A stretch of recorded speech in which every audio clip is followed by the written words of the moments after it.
बोली गंगा मैया की जय। बोली सत्य सनातन धर्म की जय। बोली माघ महात्म की जय। पतित पावनी कलिमर हारिणी मोक्षदायिनी माँ गंगा जी का ये विश्व प्रसिद्ध पुराण प्रसिद्ध तीर्थ हर की पौड़ी ब्रह्मकुंड है। माघ का पावन महीना चल रहा है। एक एक दिन पवित्र है। माघ महात्म्य की चर्चा आप श्रवण कर रहे थे। आपने कथा में सुना कि अछोत सरोवर पर कुछ गंधर्व कन्याएं अगणित नाम के ब्रह्मचारी पर मोहित हो गई थी।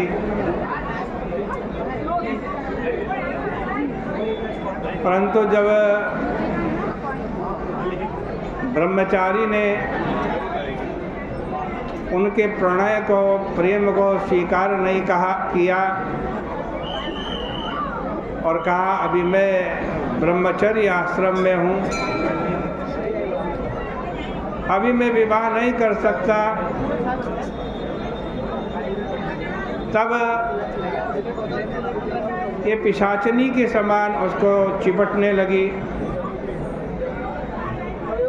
अग्निक नाम के ब्राह्मण को क्रोध आया, श्राप दे दिया कि तुम पिशाचनियों की तरह मुझसे चिपट रही हो, जाओ तुम पिशाचनियाँ बन जाओ। उन कन्याओं ने भी उस ब्राह्मण को श्राप दे दिया, हम प्रेम करने वालियों को तुम श्राप देते हो, हम भी तुम्हें श्राप देती हैं, जाओ तुम भी पिशाच बन जाओ। अछोत सरोवर पर ये पिशाच पिशाचनियाँ बन करके रहने लगी। तभी लोमस ऋषि वहाँ पर पहुँचे। ये पिशाच पिशाचनियाँ लोमस ऋषि को मारने के लिए दौड़ी, परंतु उनके तप के प्रभाव से कोई भी उनके समीप में नहीं आ पाए।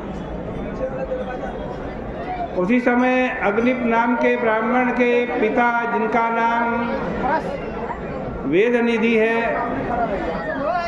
वो आए। उन्होंने लोमस ऋषि का सत्कार किया, प्रणाम किया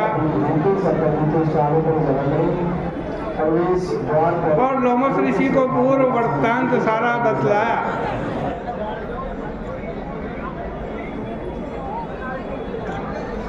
फिर उनसे पूछा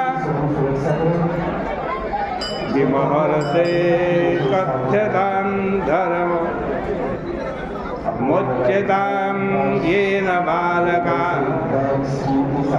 नायं कालो विलम्बस्य चापाग्निर्दारुणो यतः। हे महर्षि, इस धर्म को, उस धर्म को शीघ्र बतलाइए जिससे इनकी मुक्ति हो। ये विलंब करने का समय नहीं है, क्योंकि शाप की अग्नि बड़ी प्रबल है। लोमस जी बोले कि ये लोग हमारे साथ यदि विधि पूर्वक माघ महीने में स्नान करें तो उनके शापों का अंत हो जाएगा, इनकी मुक्ति हो जाएगी, अन्यथा इनके उद्धार का कोई उपाय नहीं। हे ब्राह्मण देवता, शाप और पाप का फल तीर्थ में माघ महीने में स्नान करने से नष्ट हो जाता। हमारी समाज में यह निश्चय बात है, पहले 7 जन्म का पाप भी क्यों ना हो, माघ स्नान विशेषकर पुण्य तीर्थ, हरिद्वार जैसे तीर्थ में, प्रयाग जैसे तीर्थ में स्नान करने से नष्ट हो जाता है। हे मुनिवर, जिस पाप का कोई प्रायश्चित नहीं है,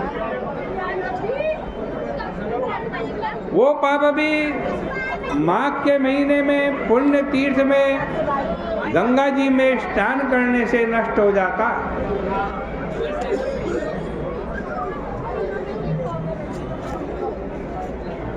देखो, कथा सुनाते हैं, प्राचीन काल में अवंती नाम की नगरी में एक वीरसेन नाम का राजा हुआ। उसने नर्मदा के तट पर राजसूय यज्ञ किया।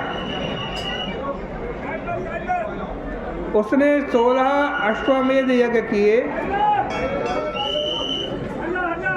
उनके मार्ग स्वर्ण से सुशोभित थे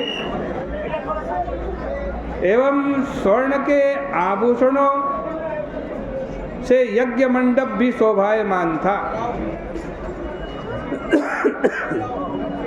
उस राजा ने पर्वत के समान अन्न राशि दान की। वह दाता देवताओं का भक्त, गौ भक्त और स्वर्ण का दानी था।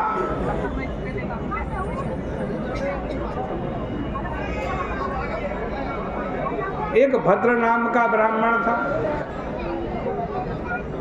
वो बड़ा मूर्ख था, हीन कुल का था, दुराचारी था, खेती करता था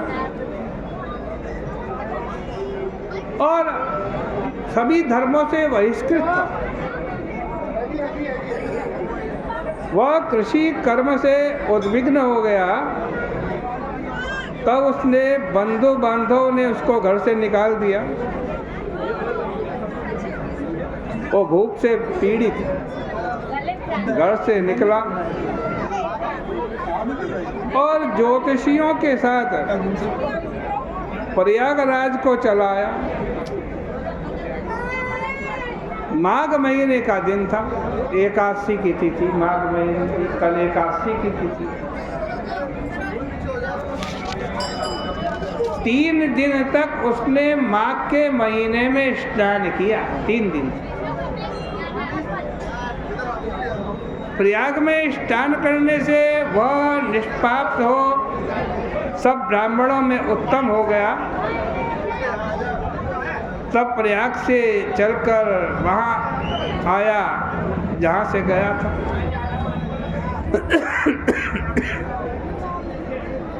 वह राजा और ब्राह्मण दोनों एक साथ एक दिन एक समय में मृत्यु को प्राप्त हुए, दोनों के दोनों।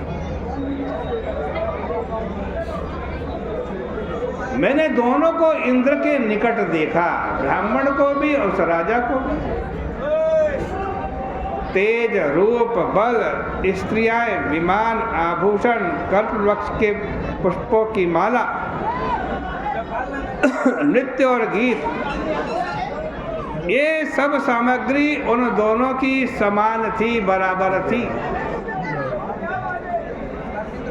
प्रयाग क्षेत्र का यह महत्व हमने देखा, जिसका वर्णन नहीं किया जा सकता।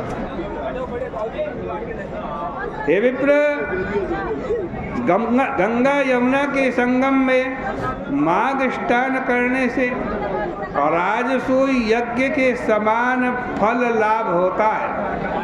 उस राजा ने राजसूय यज्ञ किए थे, इस ब्राह्मण ने केवल 3 दिन माघ के महीने में स्नान किया था। दोनों को बराबर फल मिला।